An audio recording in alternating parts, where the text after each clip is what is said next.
In 2014, a 29-year-old Nigerian entrepreneur tried to do something almost no one from his background had ever done.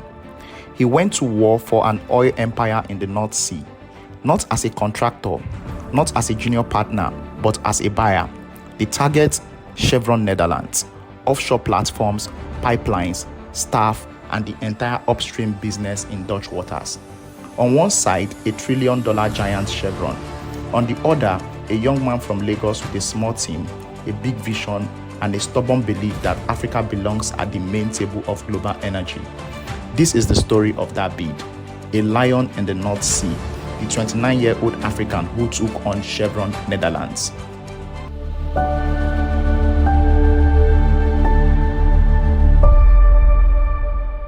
Chapter 1. Living Comfort.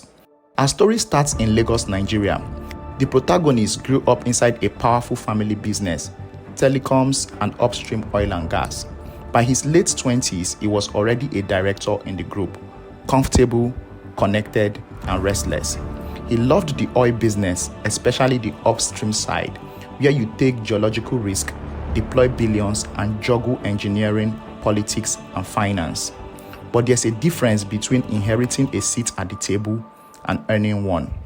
So rather than stay as the good son in the family business, he walked away.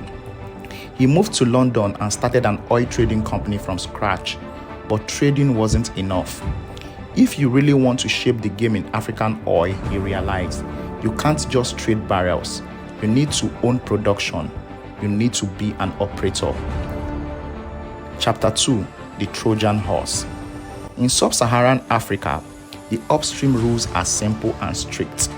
If you want to invest in big oil and gas blocks, the government usually asks for one of two things: be an established operator with production already on stream, or bring along a technical partner who is. That makes sense. National oil and gas blocks are strategic assets. You don't just hand them to anyone with a check. So our young entrepreneur asked himself a different question. What if my technical partner was me? What if he could acquire an operating company in Europe, already producing, already respected, and then bring that capability back into Africa as an Afro-European operator? A Trojan horse strategy. Buy an asset in politically stable, low-barrier markets. Use it as a launchpad into the higher growth, higher complexity world of African upstream deals. He even had a name for this new vehicle, the Catalan Corporation. The name didn't carry a deep meaning. It just sounded strong, like something that belonged in a boardroom full of serious people. He set up the company offshore. He built a sleek profile deck with coat of arms logo and a cross in the middle, a quiet nod to his Catholic faith. He then started assembling an advisory board. First, he brought in the chief operating officer of Adax Petroleum, a seasoned operator. Then a mentor, one of Africa's most powerful business figures. The mentor agreed to support him, not just privately, but publicly. He told him, "Tell anyone and everyone I'm behind this. You have my full support." With that blessing, the lion stepped into the arena. Chapter 3. Chevron Netherlands appears. A few weeks later, the first big break arrived. An email from Richard Kent at Jefferies, a major investment bank. Chevron, one of the world's largest oil companies, had decided to sell its entire upstream business in the Netherlands, Chevron Netherlands. This wasn't a small asset. It included offshore platforms in the North Sea, pipeline evacuation infrastructure for oil and gas, office buildings, around 1,000 Dutch staff, existing sales contracts. In other words, a fully functional offshore empire. This was the Trojan horse. Chevron wanted to run a competitive bid process, and Jefferies was inviting Catalan, this young African-led new company, to join the race. "I felt like I wasn't being judged by my last name for once," he would later say, "but by my merit, my ambition, and my capacity to execute." He accepted, and the battle for Chevron Netherlands began. Chapter 4. the Dutch state, abandonment, and reality. Before the data room even opened, he decided to be proactive. In upstream oil, you don't just deal with the seller, you deal with the state. In the Netherlands, that meant EBN, the Dutch state-owned oil and gas company. He flew to the EBN's headquarters and explained his vision, his team, his African strategy. He wanted to do things the right way in the eyes of both Chevron and the Dutch state. They told him he was on the right track and that if he had any issues, they would let him know. When Chevron finally opened the data room, Catalan assembled a full management team. De Brauw, a top Dutch law firm, Canaccord Genuity as financial advisors, RPS Energy as technical consultants, Moore Stevens as accountants. For the first time, he saw his whole team assembled in a boardroom, lawyers, bankers, engineers, all working for this bid. For once, I felt like I had arrived, but then reality hit. Chevron Netherlands was producing about 9,000 barrels of oil equivalent per day, mostly gas, some oil. The offshore facilities were high quality. The gas reserve had room to grow. The problems was twofold. The oil reserves were limited. The abandonment liability, the cost of dismantling platforms and restoring the seabed, was estimated at around $300 million. Dutch law requires operators to return the environment to its original state. That's expensive. For banks and traders, this was a red flag. You weren't just buying production, you were buying a future bill. The management team became cautious. They recommended a conservative bid structure, one that absorbed some liability but paid no meaningful cash. Our protagonist, however, was focused on the African strategy, the technical operator status that Chevron Netherlands would unlock across Nigeria, Angola, Equatorial Guinea, and beyond. He was willing to pay more to secure that future. The tension between financial prudence and strategic ambition had begun. Chapter 5: First Defeat and Resurrection. Catalan submitted its initial bid. The structure was clever on paper, but murky around the oil abandonment. Chevron rejected it. For many small bidders, that would have been the end of the story. He took the rejection, but he wasn't done. Soon after, Chevron came back with a question. They wanted clarity on Catalan's position around oil abandonment and invited a revised bid. His instinct was to be bold.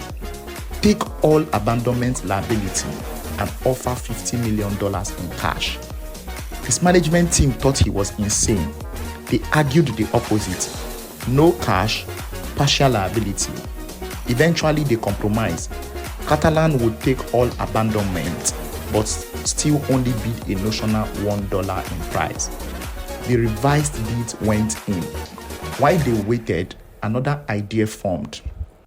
If he could find the other bidders, maybe they could join forces. One joint bid, one combined force. A few calls and conversations later, a picture emerged. EBN, the Dutch state oil company, was itself a bidder. ONE, a major Dutch producer, was also bidding. There was at least one more mysterious bidder in the race. He made a proposal. Why not form a joint venture, Catalan plus ONE plus EBN, and bid together for Chevron Netherlands? If he could pull this off, he would have the Dutch state on his side, a large local producer as partner, his African-focused Catalan as the lead architect. It was the perfect hybrid: cash, credibility, and technical experience in one vehicle. Behind closed doors, a key compromise emerged. Catalan would hold management control, ONE would lead on gas, EBN would focus on oil. They would write a joint letter to Chevron asking to bid as a unified JV. The empire had been carved up before it was even won, but not everyone was happy.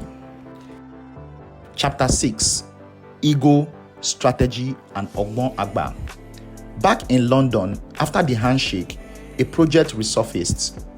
ONE's managing director Alex wasn't ready to surrender control to a 29-year-old outsider. He sent an email full of conditions. Catalan had to show full financial statements, deposit large sums into escrow, fulfill a long list of preconditions. It was in effect a test of dominance. Either Catalan would bend or walk away. For the young lion, this was a red line. He saw the danger. If he accepted, he wouldn't just be bidding for Chevron, he would be bidding for the approval of ONE and would always be one step behind. So he did something bold. He wrote a nuclear email, copied everyone, ONE, EBN, his own team, and pulled out of the JV completely. He reminded them that Chevron had invited Catalan on the strength of its ability to raise cash, and that all these new conditions were an insult to that credibility. Then he went silent. Behind the scene though, a new strategy unfolded. In Yoruba, a Nigerian language, there is a phrase called Ogbon Agba, the wisdom of elders. He swallowed his pride and went back to a man he had previously walked away from, Edgar, the seasoned English banker. This time, he paid Edgar's full fee, double the original request. He also brought in an old French banker, William, who happened to be close friends with ONE's chairman, Marcel. Together, they played good cop, bad cop. Publicly, Catalan was out. Privately, Edgar and William were reassuring ONE and EBN that the problem was not Catalan, but offended investors. The pressure worked. Alex, realizing his miscalculation, softened. EBN and ONE agreed to rejoin. A joint letter was drafted to Chevron and signed by all three, Catalan, ONE, and EBN. The JV was real. Checkmate, he thought. For a moment, it looked like the young lion had outmaneuvered giants. Chapter 7. Chevron's move and the final verdict. But the game wasn't played on just one board. While the JV moved in Amsterdam and London, another debate was happening inside Chevron itself. In Houston, Chevron's regional leadership saw the logic of a Catalan-led JV, cash, local Dutch expertise, and state participation. In San Ramon, California, Chevron's global headquarters, there were other considerations: timing, price certainty, internal politics, the identity of the other bidder. As the JV's letter landed, Chevron did something subtle and devastating. They waited. They told the JV they needed more time. They continued discussions with the last remaining bidder, the one Catalan hadn't been able to identify and recruit. They stretched into weeks. It became a race against time. If Catalan found the last bidder first and convinced them to join, the JV could dominate the bid. If Chevron closed with them first, the JV would be irrelevant. Edgar and William worked their networks. Calls went out, but the last piece of the puzzle stayed just out of reach. Then, on July 14, 2014, the verdict arrived. Chevron wrote to Catalan. They thanked the JV for its interest, recognized the effort, and rejected the proposal. The asset was being sold to another buyer. That buyer was Petrogas of Oman. Later, he would learn the bitter detail. The winning formula was almost exactly what his instinct has pushed him to do at the very beginning. Take all the full abandonment liability, pay around $50 million in cash. The structure he had wanted, the structure his team has talked him away from. It was a hard lesson. Trust your instinct even when the room is full of experts. Chapter 8. The twist, the friend and the missed link. Months later, back in Lagos, he went to visit an older friend, Remy. They sat in Remy's home talking about business, politics, and life. For the first time, now that the deal was gone, he shared the full story of Chevron Netherlands. Remy listened carefully, then dropped a bombshell. The managing director of Petrogas, the Oman company that won the bid, was a close friend of his. At the very time Catalan was searching for the mystery bidder, he and Remy had bumped into each other in London. Remy had no idea what he was working on. If he had known, he said, I would have introduced you instantly. The last bidder, the missing piece, the key to forcing Chevron's hand, had been within reach the whole time. That is how the thin line can be between victory and defeat. Chapter 9. Why this story matters. So why does this story matter? It's about how deals at this scale are not only about spreadsheets. They are about timing, egos, alliances, state interests, and luck. It also shows the line between trusting experts and silencing your own intuition, playing offense and respecting risk, and how in international global markets, relationships you don't know can decide your fate. This is what we try to do at Bridge Africa. Tell the real messy human stories behind the big numbers and headlines. Because behind every project, every pipeline, every acquisition, there are people. People making bets, people learning painful lessons, people who refuse to accept the script handed to them. And sometimes, the biggest win is not the deal you close, but the person you become when the deal collapses.